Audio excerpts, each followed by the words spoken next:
এই 5টা লক্ষণ থাকলে ইনশাআল্লাহ তুমি যত পড়াশোনা করো না কেন, যত চেষ্টা করো না কেন, তুমি এসএসসি জিপিএ 5 পাবে না।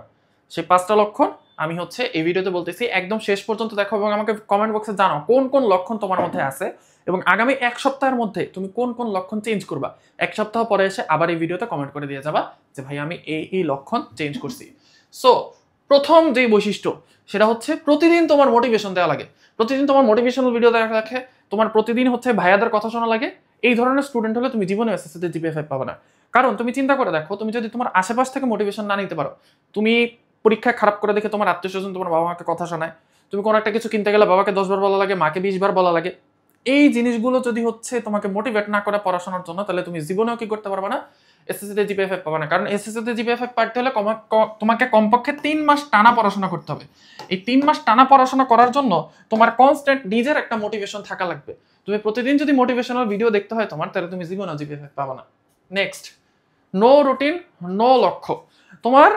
তুমি অনেক পড়াশোনা করে উল্টায় ফেলবা, চিন্তা করছো, কিন্তু তোমার কোনো রুটিন নেই যে আমি এই সপ্তাহে হচ্ছে এই জিনিসগুলো পড়বো, আমি প্রতিদিন 3টা করে সাবজেক্ট পড়বো, আমি হচ্ছে 10 দিনে একটা সাবজেক্ট শেষ করবো, এরকম তোমার কোনো রুটিন নেই এবং তোমার কোনো লক্ষ্য নাই। হ্যাঁ, সবাই পড়াশোনা করতেছে, সবাই মডেল টেস্ট দিতে যাচ্ছে, সবাই এভার কোর্স করতেছে, আমিও করি।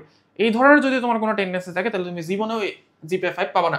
কারণ তুমি 5 দিন পড়াশোনা করে 6ষ্ঠ দিন তুমি হচ্ছে নাকে তেল দিয়ে ঘুমাবা, তোমার পড়াশোনা হবে না। নেক্সট, তোমার একটা কথা আছে যে একটা মানুষ হচ্ছে তার আশেপাশে যে 5 জন আছে তার এভারেজ, অর্থাৎ তোমার বন্ধুরা যদি চরম লেভেলের ফাঁকিবাজ হয়, তোমার 5 জন বন্ধু থাকে, 5 জনই চরম লেভেলের ফাঁকিবাজ, তাহলে 6ষ্ঠ চরম লেভেলের ফাঁকিবাজটা তুমি হবা, মানে 6 নাম্বার চরম লেভেলের ফাঁকিবাজটা তুমি হবা।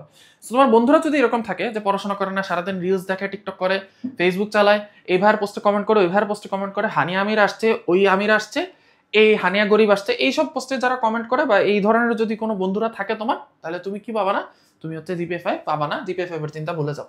নেক্সট, তুমি কয়েকটা কোর্সে ভর্তি হইছো, এই ভাইয়ের কোর্স ভালো লাগে, ওই ভাইয়ের কোর্সও ভালো লাগে, এই অফলাইনে স্যারের এই জিনিসটা ভালো পারে, ওই স্যার ওই জিনিসটা ভালো পারে, এরকম যদি হয় তাহলে তুমি জীবনেও জিপিএ 5 পাবে না। কারণ তোমার কোনো কোর্সই ঠিক মতো শেষ হবে না।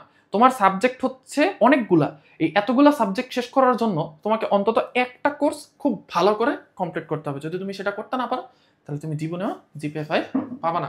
নেক্সট, সবচেয়ে বড় ভুল যে এই জিনিসটা করা সবাই, এবং এখন এসএসসি 26 ব্যাচ যেটা করতেছে, সব জায়গায় মডেল টেস্টের জন্য দৌড়াইতেছে।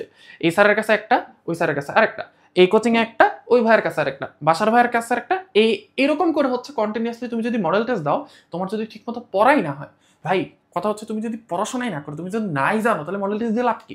ভাইয়া মডেল টেস্ট দিলে না আমি হচ্ছে কোশ্চেন গুলো জানতে পারো বোর্ড। আরে ভাই, তুমি বোর্ড কোশ্চেন জানার জন্য তোমার মডেল টেস্ট দেওয়া লাগে? এই যে সুন্দর করে তুমি একটা মেড ইজি নিয়ে, পাঞ্জেরি অথবা লেকচার অথবা রয়্যালের যে কোনো একটার প্রশ্ন ব্যাংক নিয়ে তুমি যদি বসো, বোর্ড প্রশ্ন নিয়ে বা টেস্ট পেপার নিয়ে বসো, তাইলেই তো হচ্ছে ওইখানকার তোমার মডেল টেস্ট পাওয়া যায় যে তোমার বিগত বছরের বোর্ড কোশ্চেন কি কি ছিল। সো এই 5টা লক্ষণ যদি তোমার মধ্যে থাকে, সব জায়গায় যদি মডেল টেস্ট দাও, তাহলে জীবনে তুমি কি পাবা না, ইনশাল্লাহ জিপিএ 5 পাবা না। তাহলে এটার সমাধান কি?